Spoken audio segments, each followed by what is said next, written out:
Merhaba arkadaşlar, örgü kanalıma hoş geldiniz. Minik kız bebeklerimiz için kolay ve güzel tığ işi bir hırka yaptım. Bugün bu hırka anlatımını sizlerle paylaşmak istiyorum. Hırkanın örgüsü çok kolay arkadaşlar. Bakın model olarak hem çok kolay hem de güzel bir model. Bu hırka örgüsüne yakadan zincir yaparak başlıyoruz. Yapacak olduğunuz çocuğun büyüklüğüne göre bu zincir sayısını daha fazla veya daha az yapmanız gerekebilir. 0-1 yaş için benimle aynı sayıda zincir yaparak başlayabilirsiniz. Bu hırka yeni doğan bebeğe de çok rahat olur. Ama daha küçük olmasını istiyorsanız bu yaka arttırma sırasını benim yaptığımdan bir sıra önce bitirirseniz yeni doğan bebek için olur. Bu yaka arttırma sırasını bir sıra fazla yaparsanız benim yaptığımdan 6-12 aylık bebekler için olur. Bu yaka arttırma sırasını 2 sıra fazla yaparsanız 1-2 yaş arası çocuklarınız için olur. 2 yaşından büyük çocuklar için yapmak istiyorsanız bu yaka zincir sayısını daha fazla sayıda başlamanız gerekir. Yakadan 3 düğmeli yaptım. Bakın bu şekilde. Ayrı bir düğme iliği yapmadım. Bu model yaptığım yerleri bakın boşluklara düğme iliği olarak kullanıyorum. 3 tane ince düğmeyi yapmayı tercih ettim. Siz isterseniz 4 veya 5 düğmeli olarak yapabilirsiniz. Beyaz ve pembe renk iplikler kullandım. Bakın pembe renk iplik olarak ben bugün bu ipliği kullandım. 100 gram iplik üzerinde 320 metre var. Bu iplikten yarım yumak iplik yeterli. 50 gram iplik kullandım. Beyaz renk iplik olarak da 50 gram iplik yeterli. Siz biraz büyük olsun istiyorsanız pembe renk iplikten bir yumak ipliğe ihtiyacınız var. Tığ olarak 5 numara 3 milimetre tığ kullandım. Benim elim sıkı değil arkadaşlar. Bakın yaptığım örgüler yumuşak oluyor. Sizin eliniz sıkıysa yaptığınız örgüler hem sert olur hem de benim yaptığım ölçüden daha küçük olur. Eliniz sıkıysa 3,5-4 milimetre tığları kullanırsanız daha güzel olur. Ben bugün pembe ve beyaz renk iplik ile yaptım. Siz bu hırka örgüsünü istediğiniz marka bebek ipliklerini ve renkleri kullanarak yapabilirsiniz. Her renk iplik ile çok güzel oluyor. Bu hırkayı takım yapmak isterseniz bakın bu şekilde çok güzel tığ işi bir ayakkabı yaptım. Hırkanın takımı olarak yine bunun takımı olarak çok güzel modelli tığ işi bir şapka yaptım. Bu şapkanın ve ayakkabının anlatımlarını yaptım. YouTube kanalıma yükledim. Siz de bunun gibi güzel bir takım yapmak isterseniz bu şapkanın ve ayakkabının olduğu YouTube linkini izlediğiniz bu videonun açıklama bölümüne ekliyorum. O linkler üzerine tıkladığınız zaman siz de bunun gibi güzel bir takım yapabilirsiniz. Biz bugün bu kolay ve güzel tığ işi hırkayı yapacağız. Açık olarak görelim. Bakın bu şekilde. Çok güzel gördüğünüz gibi. Hırkanın ölçülerini videonun sonunda ölçüyorum. Tekrar ölçerek vakit geçirmek istemiyorum. İpliği tığ hazırlayalım. Hep birlikte bu kolay ve güzel hırka örgüsüne başlayalım. Örgü kanalıma abone değilseniz abone olmayı unutmayın lütfen. Örgü kanalıma abone olmak ücretsiz.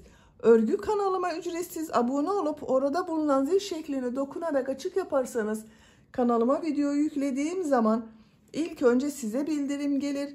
Örgülerimden herkesten önce sizin haberiniz olur. İzlediğiniz videolarıma beğeni ve yorumlarınızı yaparsanız çok sevinirim arkadaşlar.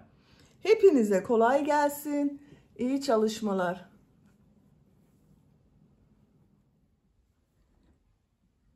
Örgüye yakadan zincir yaparak başlıyorum. Zincir yapmak için ilk ilmeği bakın şu şekilde yapıyorum.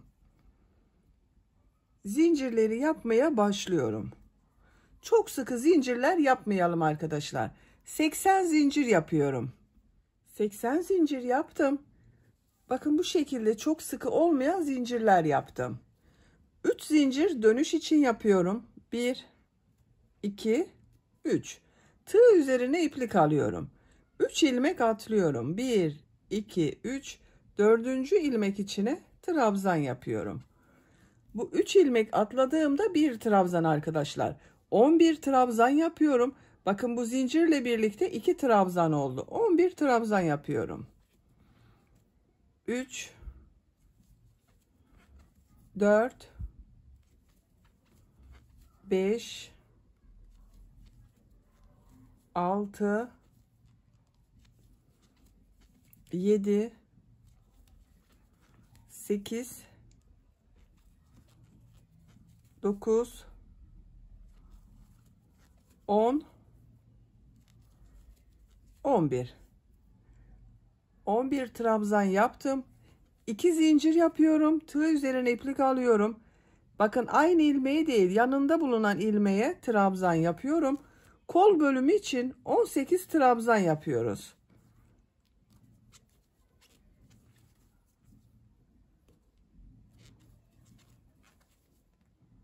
Bakın 3 trabzanı yaptım. 18 trabzanı tamamlayalım. Kol bölümü için 18 trabzan yaptım. 2 zincir yapıyorum. Tığ üzerine iplik alıyorum. Diğer ilmek içine trabzan yapıyorum. Diğer ilmekleri de trabzan yaparak devam ediyorum. 22 trabzan yapalım. 22 trabzanı yaptım. 2 zincir yapıyorum. Diğer kol bölümü için 18 trabzan yapıyorum. Bakın bu kolda 18 trabzan yaptım. Bu kol içinde 18 trabzan yapıyorum. Diğer ilmeğe trabzanı yapıyorum.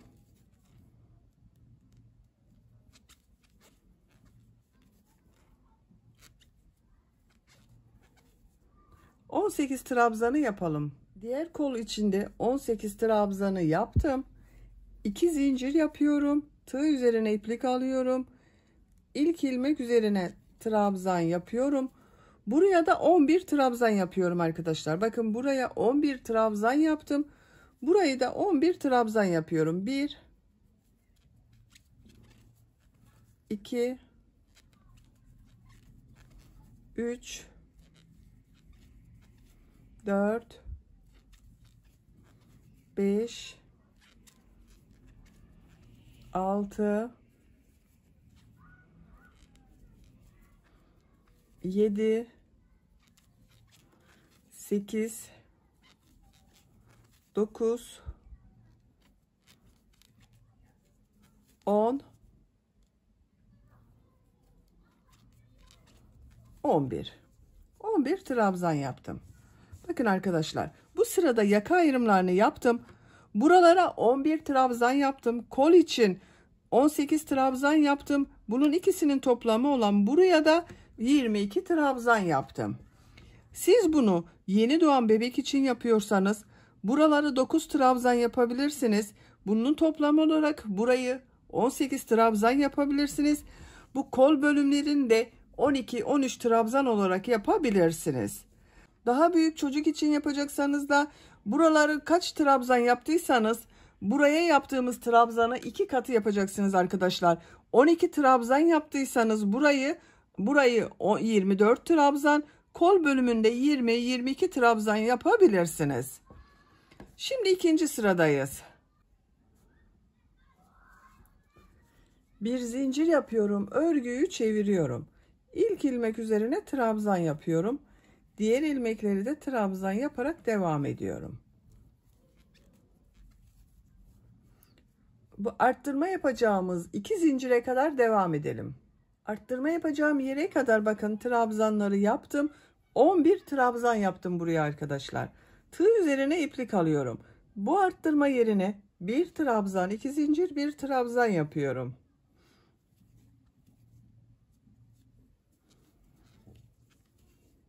Bakın arttırmaları yaptım. Tığ üzerine iplik alıyorum. Diğer ilmeklere trabzan yaparak devam ediyorum.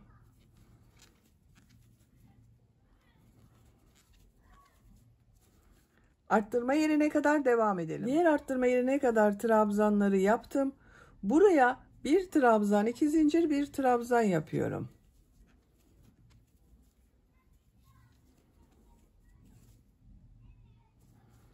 Diğer ilmekler üzerine trabzan yaparak devam ediyorum.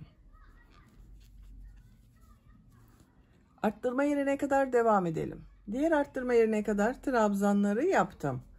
Buraya Bir trabzan, 2 zincir, bir trabzan yapıyorum.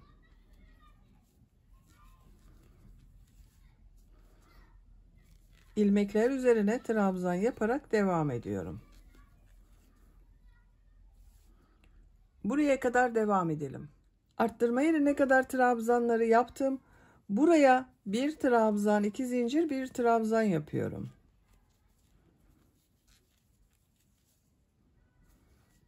Diğer ilmeklere trabzan yaparak devam ediyorum. Sıra sonuna kadar devam edelim. Sıra sonuna kadar tamamladım. Son ilmeği bir önceki sırada 3 zincir atlayarak yaptığım bir trabzan vardı. Bunun son zincir üzerine bakın tığ takıyorum. Trabzan yapıyorum. 2 sırayı tamamladım arkadaşlar. Görüntü olarak bakın bu şekilde oldu. 3. sıradayım. 3. sırada pembe renkli iplik ile bir sıra sık iğne yapıyorum.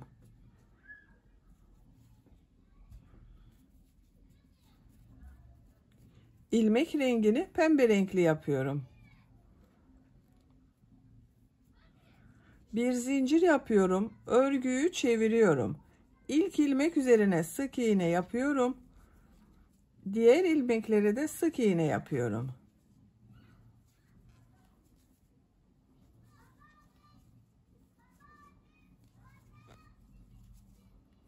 Arttırma yerine kadar devam edelim. Arttırma yerine kadar bakın sık iğneyi yaptım.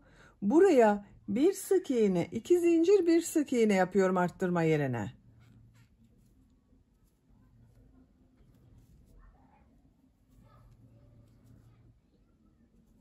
Diğer ilmeklere birer defa sık iğne yapıyorum. Diğer arttırma yerine kadar devam edelim. İlmekler üzerine sık iğne yaparak arttırma yerine kadar tamamladım. Arttırma yerine bir sık iğne, 2 zincir, bir sık iğne yapıyorum. Diğer ilmeklere birer defa sık iğne yapıyorum. Bu arttırma yerinde de bir sık iğne, 2 zincir, bir sık iğne yapalım. Diğer ilmeklere birer defa sık iğne yapalım. Sıra sonuna kadar tamamlayalım. Sıra sonuna kadar sık iğne yaparak tamamladım. Arttırma yerlerinde bir sık iğne, 2 zincir, bir sık iğne yaptım. Pembe renkli ipliği kesiyorum.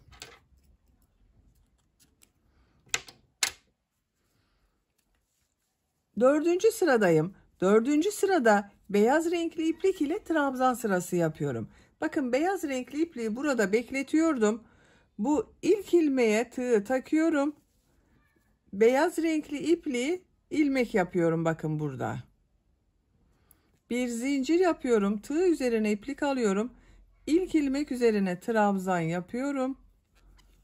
Diğer ilmeklere trabzan yaparak devam ediyorum. Trabzan sırası yapıyoruz. Arttırma yerine kadar devam edelim. Arttırma yerine kadar trabzanı yaptım. Bu arttırma zincirinin üzerine bir trabzan, 2 zincir, bir trabzan yapıyorum. Diğer ilmeklere birer defa trabzan yapıyorum. Bakın arkadaşlar. Arttırma yerlerinde bir trabzan, 2 zincir, bir trabzan yapalım. Diğer ilmeklere birer defa trabzan yapalım. Bu trabzan sırasını 2 sıra yapalım. Daha sonra tekrar pembe renkli sık iğne yapacağız arkadaşlar. 2 sıra beyaz trabzan sırasını tamamlayalım. 2 sıra trabzanı tamamladım arkadaşlar bakın. Bu arttırma yerlerinde yine bir trabzan, 2 zincir, bir trabzan yaptım. Pembe renk ile sık iğne yaptığım sıradayım. İlmek rengini pembe renkli yapıyorum. Bir zincir yapıyorum. Örgüyü çeviriyorum. Bak beyaz ipliği burada bekletiyorum. İlk ilmek üzerine sık iğne yapıyorum. Diğer ilmekleri sık iğne yaparak devam ediyorum.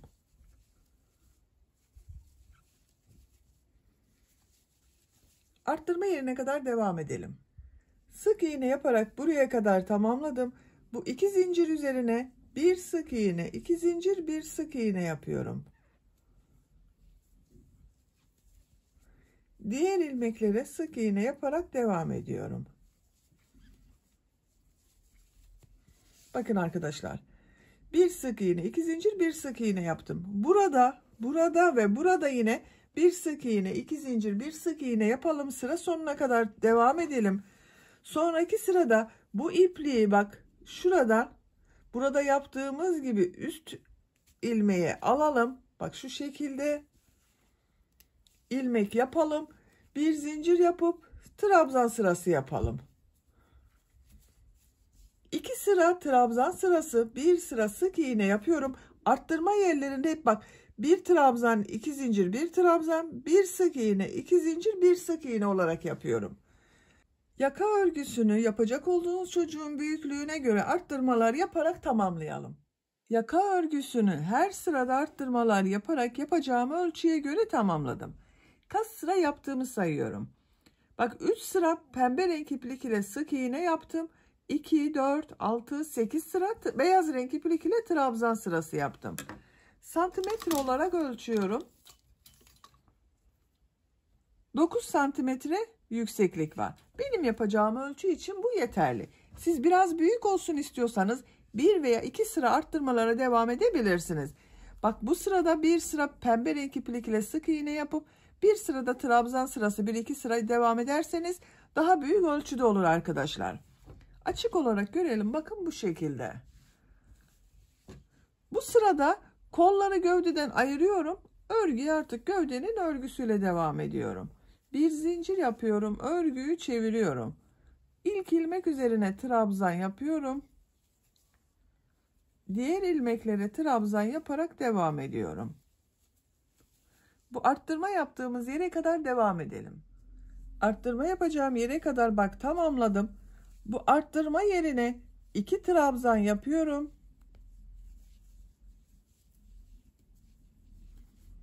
Bir zincir yapıyorum. Kolda bulunan bütün ilmekleri atlıyorum. Bu arttırma yerine 2 trabzan yapıyorum.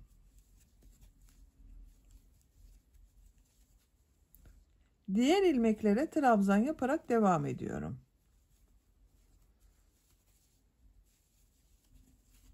Bak, bir zincir ile ön ve arka bölümü burada birleştirdik arkadaşlar. Kol altının görüntüsü böyle. Buraya kadar devam edelim. Arttırma yapacağım yere kadar bak trabzanları tamamladım. Bu arttırma yerine yine 2 trabzan yapıyorum.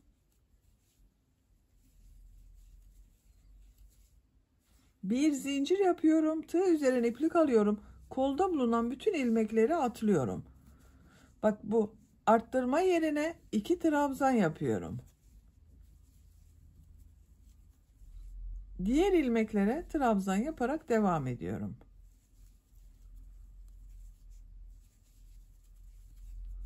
Bak kol altının görüntüsü böyle arkadaşlar. Sıra sonuna kadar devam edelim. Sıra sonuna kadar trabzanı yaptım. Bakın bu şekilde oldu arkadaşlar. Beyaz renkli ipliği kesiyorum.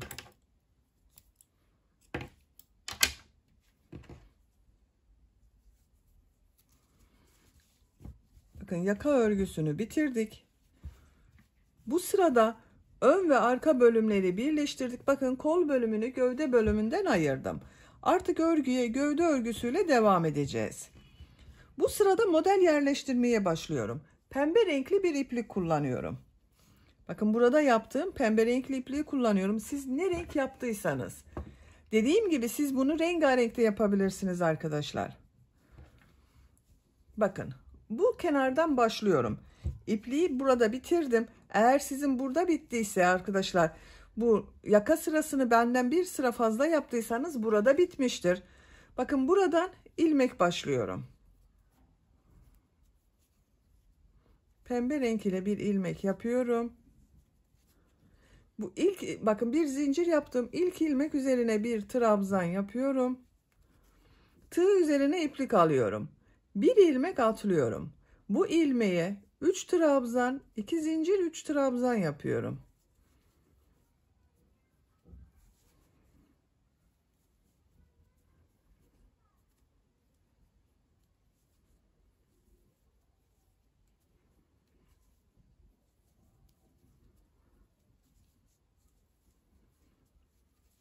Üç trabzan, 2 zincir, 3 trabzan yaptım. Tığ üzerine iplik alıyorum. Bir ilmek atlıyorum. Bir trabzan yapıyorum. Tığ üzerine iplik alıyorum. 2 ilmek atlıyorum. Bakın bir trabzandan sonra 2 ilmek atlıyorum. 3 trabzan, 2 zincir, 3 trabzan yapıyorum.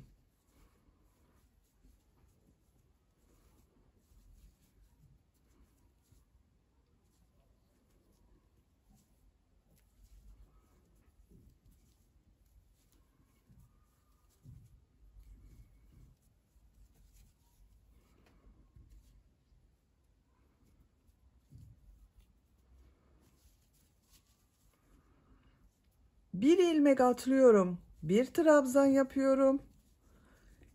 2 ilmek atlıyorum. 3 trabzan, 2 zincir, 3 trabzan yapıyorum.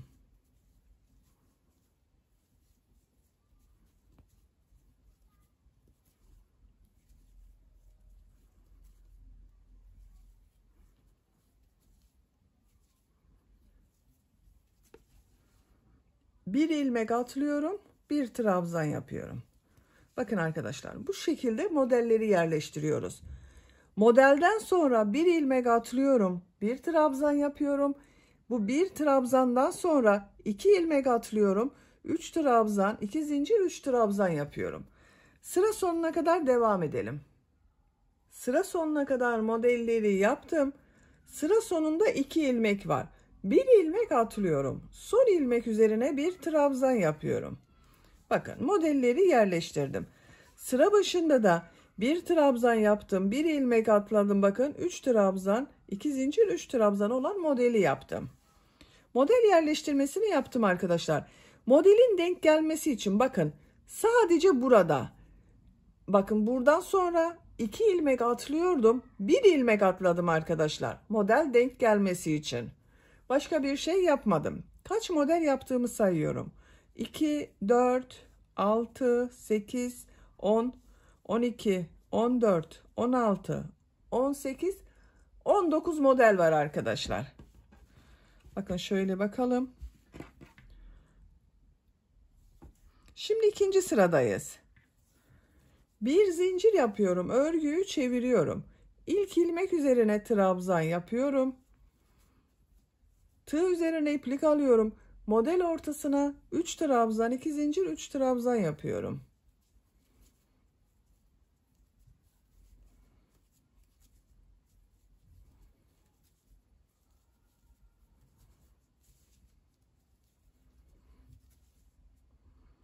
Bakın bu bir trabzan yaptım. Bu trabzanı. Bakın örgünün düz tarafı burası arkadaşlar. Burası örgünün ters tarafı.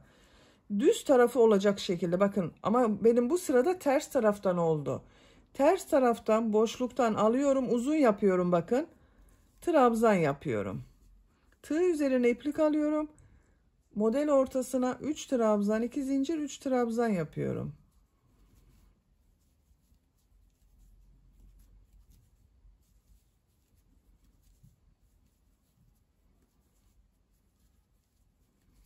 Üç trabzan, 2 zincir, 3 trabzan yaptım. Bakın tığ üzerine iplik alıyorum. Bu bir trabzanı ters taraftan boşluktan alıyorum. Trabzan yapıyorum. Uzun yapıyorum. Bakın kısa yapmıyorum bunu. Tekrar model ortasına 3 trabzan, 2 zincir, 3 trabzan yapıyorum.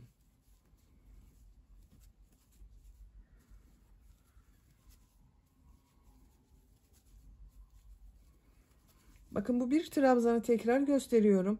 Ters taraftan boşluktan alıyorum. Trabzan yapıyorum.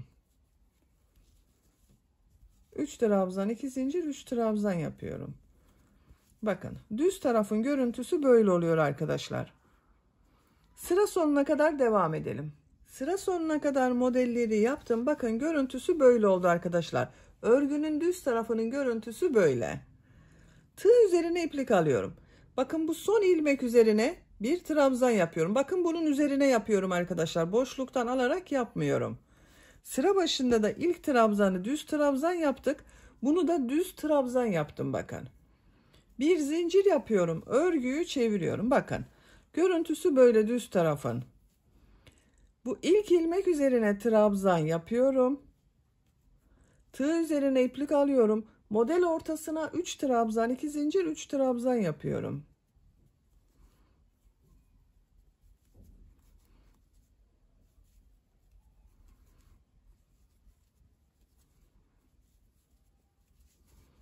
Bu bir trabzanı bakın bu sırada düz taraftan alarak boşluktan yapıyorum arkadaşlar. Bir önceki sırada ters taraftan aldım, trabzan yaptım. Bu sırada bakın düz tarafta görünüyor. Düz taraftan boşluktan alarak trabzan yapıyorum. Bu tek trabzanları nasıl görüyorsak o şekilde boşluktan alarak yapıyoruz. Model ortasına 3 trabzan, 2 zincir, 3 trabzan yapıyorum.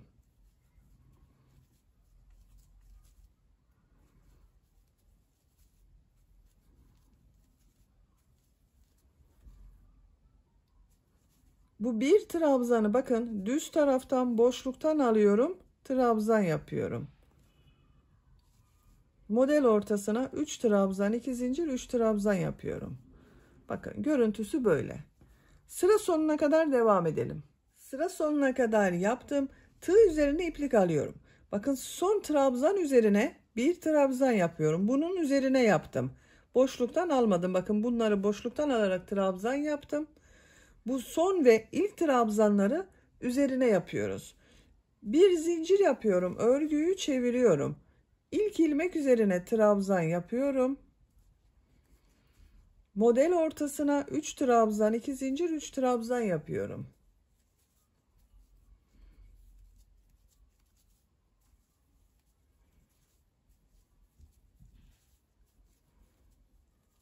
Bakın arkadaşlar, bu bir trabzan bu sırada ters tarafta görünüyor. Onun için ters taraftan alıyorum, boşluktan alıyorum, trabzan yapıyorum. Buraya da 3 trabzan, 2 zincir, 3 trabzan yapıyorum.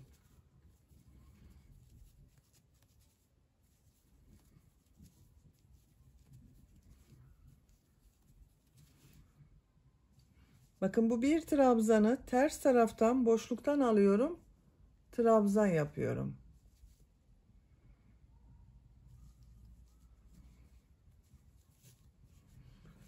Bakın görüntüsü böyle. Model bu şekilde devam edecek arkadaşlar. Bakın.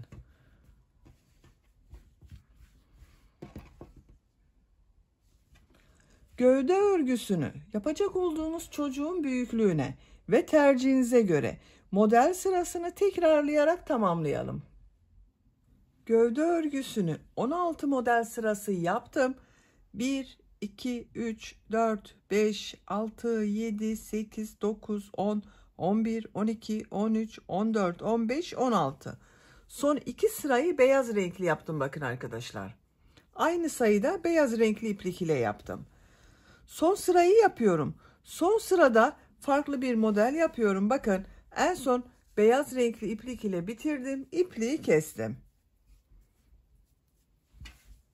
Buradan pembe renk iplik ile ilmek yapıyorum. Bir zincir yaptım. Aynı ilmeğe sık iğne yapıyorum. Tığ üzerine iplik alıyorum. Bakın buraya 8 trabzan yapıyorum. 1 2 3 4 5 6 7 8 bir zincir yapıyorum. Bu bir trabzan yaptığım ilmeğe bir sık iğne yapıyorum. Bir zincir yapıyorum. Tığ üzerine iplik alıyorum. Diğer model ortasına 8 trabzan yapıyorum.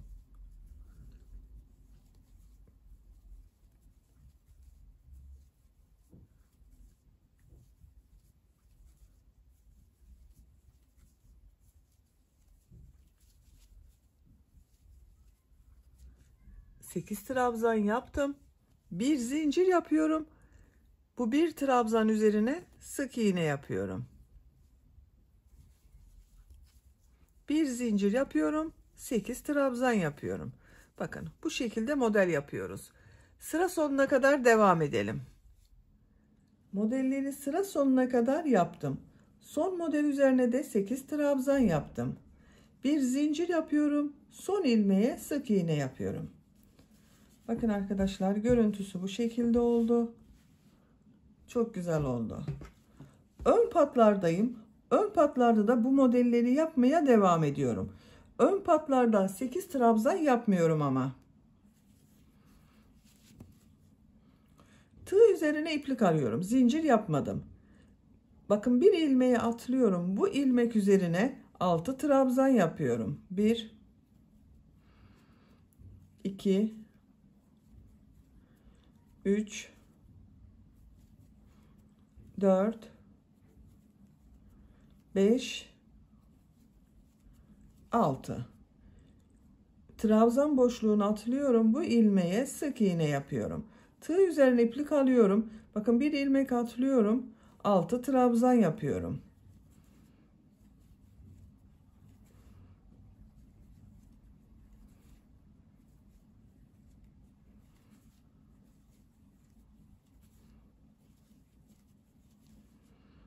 Bir ilmek atlıyorum. Sık iğne yapıyorum. Modelleri yapmaya devam ediyorum. Sıra sonuna kadar devam edelim. Yaka başlangıcına kadar modelleri yaptım. Yaka başlangıcında bakın sık iğne yaptım. Yakanın çevresinde de pıtırcık modelleri yapıyorum arkadaşlar. Bakın ilk ilmeğe bir sık iğne, 2 zincir, bir sık iğne yapıyorum. Bir ilmek atlıyorum. Bir sık iğne, 2 zincir, bir sık iğne yapıyorum. Bir ilmek atlıyorum. Bir sık iğne, 2 zincir, bir sık iğne yapıyorum. Bakın bu şekilde pıtırcıklar oluyor. Ayrıca bir düğme iliği yapmadım. Bakın bu modellerin burada bulunan boşlukları düğme iliği olarak kullanacağız arkadaşlar. Yaka çevresinde pıtırcık modelleri yaparak buraya kadar devam edelim. Yaka çevresinde pıtırcık modeli yaparak diğer tarafa kadar tamamladım. Bakın görüntüsü bu şekilde oldu. Bu ön patta da burada yaptığım modelleri yapıyorum. En son ilmeğe sık iğne yaptım. Tığ üzerine iplik alıyorum. 6 trabzan yapıyorum.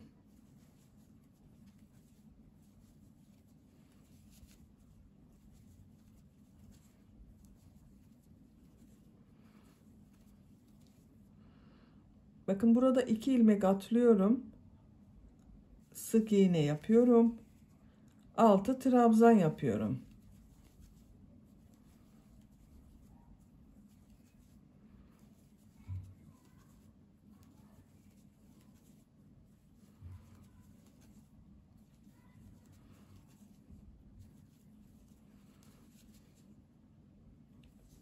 Sık iğne yapıyorum. Bakın model aynı yapıyoruz arkadaşlar.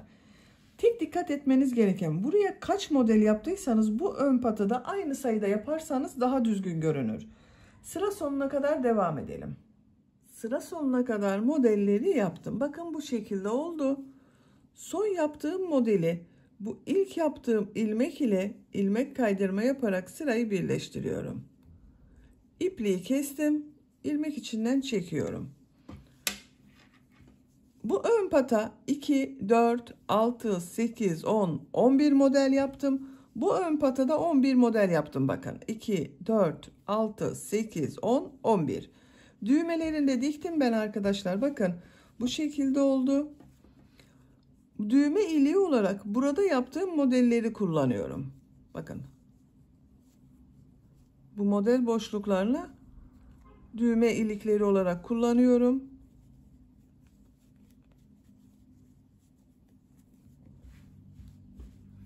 Gövde bölümünü bitirdim. Şimdi kol örgüsünü yapalım. Kol örgüsünde bakın kol ayrımı yaptığım sırada bir sıra trabzan sırası yaptım. Beyaz renk iplik ile o sırayı yapıyorum. Beyaz renkli iplik ile başlıyorum. Kol altından ipliği bağlıyorum.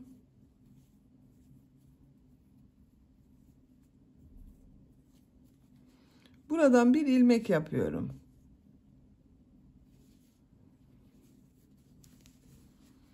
Tığ üzerine iplik alıyorum. Arttırma yerine bakın kolda bulunan bu arttırma yerine bir trabzan yapıyorum. Diğer ilmeklere trabzan yaparak devam ediyorum.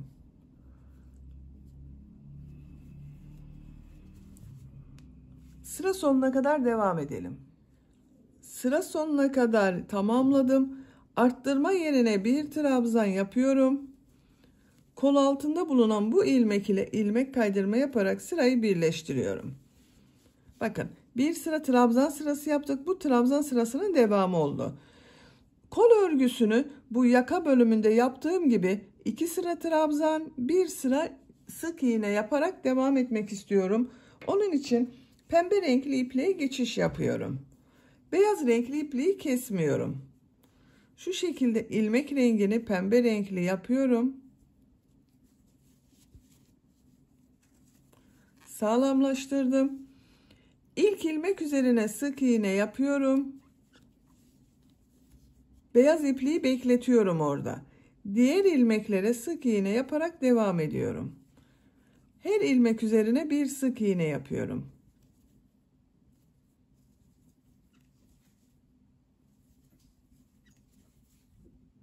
Sıra sonuna kadar devam edelim. Sık iğne yaparak sıra sonuna kadar tamamladım. İlk yaptığım ilmek ile ilmek kaydırma yaparak sırayı birleştiriyorum. Beyaz ipliği şu şekilde tutuyorum. Bakın, bir sıra sık iğne yaptım. İlmek rengini beyaz yapıyorum. Pembe renkli ipliği bekletiyorum. İlmek rengini beyaz yaptım. Şimdi trabzan sırası yapıyorum. 2 zincir yapıyorum. Her ilmek üzerine bir trabzan yapıyorum.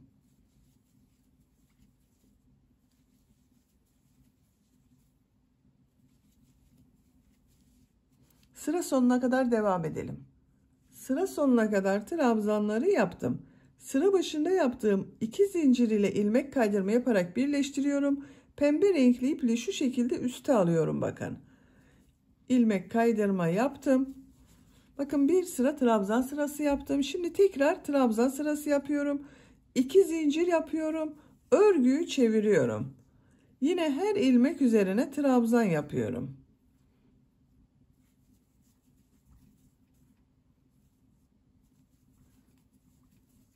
Pembe renkli ipliği burada bekletiyorum. Sıra sonuna kadar devam edelim. Sıra sonuna kadar tamamladım. Sıra başında yaptığım 2 zincir ile ilmek kaydırma yaparak birleştiriyorum.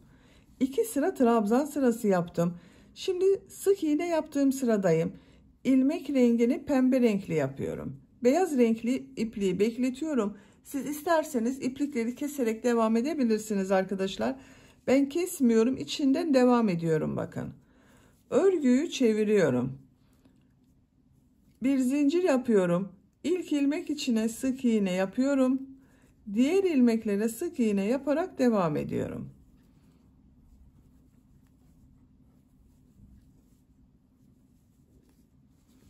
Bakın, örgüyü bu trabzan sırasında çevirerek ördüm arkadaşlar. Bu yaka bölümünde yaptığımız modellerin değişmemesi için ben çevirerek ördüm. Siz tercihinize göre çevirmeden düz de devam edebilirsiniz ama o zaman burasıyla kol örgüsü arasında farklılık olur. Kol örgüsü bu şekilde devam edecek. Bir sıra sık iğne yapıyoruz pembe renk iplik ile, 2 sıra beyaz renk iplik ile trabzan sırası yapıyoruz. Kolun örgüsünü yapacak olduğunuz çocuğun büyüklüğüne ve tercihinize göre sıraları tekrarlayarak devam edelim. Kol örgüsünü yapacağım ölçüye göre tamamladım. Kol ucunda da bu şekilde pembe renk iplik ile bileklik çalıştım. Diğer kol örgüsünü de bakın bileklik bölümüne kadar tamamladım. Bu bileklik bölümünü sizinle yaparız. Kaç sıra yaptığımı sayıyorum. Pembe renkleri sayıyorum. İlk önce pembe renk iplik ile sık iğneler yaptık. 1, 2, 3, 4, 5, 6, 7 sıra pembe renk iplik ile sık iğne yaptım. Trabzan sırasını sayıyorum. 1, 2, 3, 4, 5, 6, 7, 8, 9, 10, 11, 12, 13 sıra beyaz renk iplik ile trabzan sırası yaptım. Santimetre olarak ölçüyorum. 14 santimetre yükseklik var. Siz isterseniz trabzan sırasını devam ederek daha uzun yapabilirsiniz. Şimdi bu bileklik bölümünü yapalım. Bileklik bölümünün biraz dar olmasını istiyorum. Sık iğne olarak yapıyoruz. Sık iğneyi yaparken eksiltmelerde, kesmeler de yapıyorum. Bakın beyaz renk ipliği burada kestim. Pembe renk ipliği içinden devam ederek buraya kadar devam ettim. Bu ilmekten pembe renk iplik ile bir ilmek yapıyorum. İlk ilmek üzerine sık iğne yapıyorum. Bakın bu ilmeğe tığ takıyorum. İplik aldım, çıkardım. Üçüncü ilmeğe tığ takıyorum. İplik aldım, çıkardım. Tığ üzerinde 3 ilmek var. Üçünü bir defada çekiyorum. Bakın 2 ilmeği tek ilmek yaptım. 3 sık iğne yapıyorum. Bu 2 ilmeği kesme yapıyorum bakın.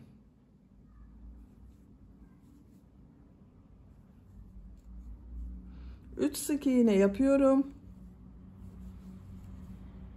3 sık iğne yapıyoruz, bir kesme yapıyoruz. Siz isterseniz hiç kesme yapmadan her ilmek üzerine sık iğne de yapabilirsiniz. Sıra sonuna kadar devam edelim. Sıra sonuna kadar sık iğneleri yaptım. İlmek kaydırma yaparak birleştiriyorum. Bu sırada bakın 3 sık iğne yaptım, bir kesme yaptım. 3 sık iğne yaptım, bir kesme yaptım. Bu kol ucu biraz topladı. Biraz dar oldu. İkinci sıradayım. Başka kesme yapmıyorum. Her ilmek üzerine bir sık iğne yapıyorum. Sık iğne sırası yapıyoruz. Sıra sonuna kadar devam edelim. Sıra sonuna kadar tamamladım. İlk ilmek ile ilmek kaydırma yaparak birleştiriyorum. Bakın görüntüsü böyle oldu. 2 sıra oldu. 3. sıradayım. Bir zincir yapıyorum. İlk ilmek üzerine sık iğne yapıyorum. Diğer ilmeklere sık iğne yaparak devam ediyorum. Her ilmek üzerine bir sık iğne yapıyorum. Sıra sonuna kadar devam edelim. Sıra sonuna kadar sık iğne yaptım. İlmek kaydırma yaparak sırayı birleştiriyorum. 3 sıra yaptım. Bakın görüntü böyle oldu arkadaşlar. Siz isterseniz burada bitirebilirsiniz. Ben bir sıra daha sık iğne yapmak istiyorum. Diğer kol örgüsünde 4 sıra olarak yaptım. Bunu da 4 sıra yapıyorum. Bir zincir yapıyorum. İlmekler üzerine sık iğne yapıyorum. Sıra sonuna kadar devam edelim. Kol ucu bandını 4 sıra sık iğne olarak yaptım. Son sırada ilmek kaydırma yaparak birleştiriyorum. İpliği kesiyorum.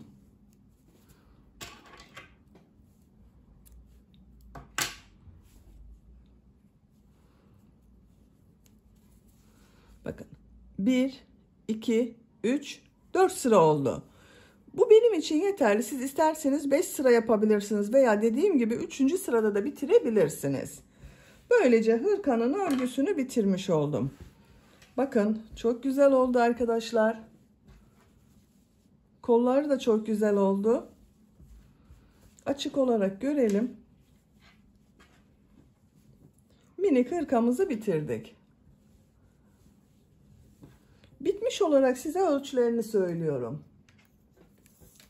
Kol altının buradan gövde genişliğini ölçüyorum. 23 santimetre. Yüksekliğini ölçüyorum. Kol altından gövde yüksekliği 18 santimetre. Omuzdan tam yüksekliğini ölçüyorum. 29 santimetre. Kol yüksekliğini ölçüyorum. 15 santimetre kol yüksekliği var. Ben bugün 3 aylık bebek için yaptım. Bu ölçü çok güzel oldu. Beni dinlediğiniz ve izlediğiniz için hepinize çok teşekkür ederim. Örgü kanalıma abone değilseniz abone olmayı unutmayın lütfen. Örgü kanalıma abone olmak ücretsiz. Örgü kanalıma ücretsiz abone olup orada bulunan zil şekline dokunarak açık yaparsanız kanalıma video yüklediğim zaman ilk önce size bildirim gelir. Örgülerimden herkesten önce sizin haberiniz olur. İzlediğiniz videolarıma beğeni ve yorumlarınızı yaparsanız çok sevinirim arkadaşlar. Sizlerle yeni örgülerde görüşmek dileğiyle. Hoşça kalın, sevgiyle kalın.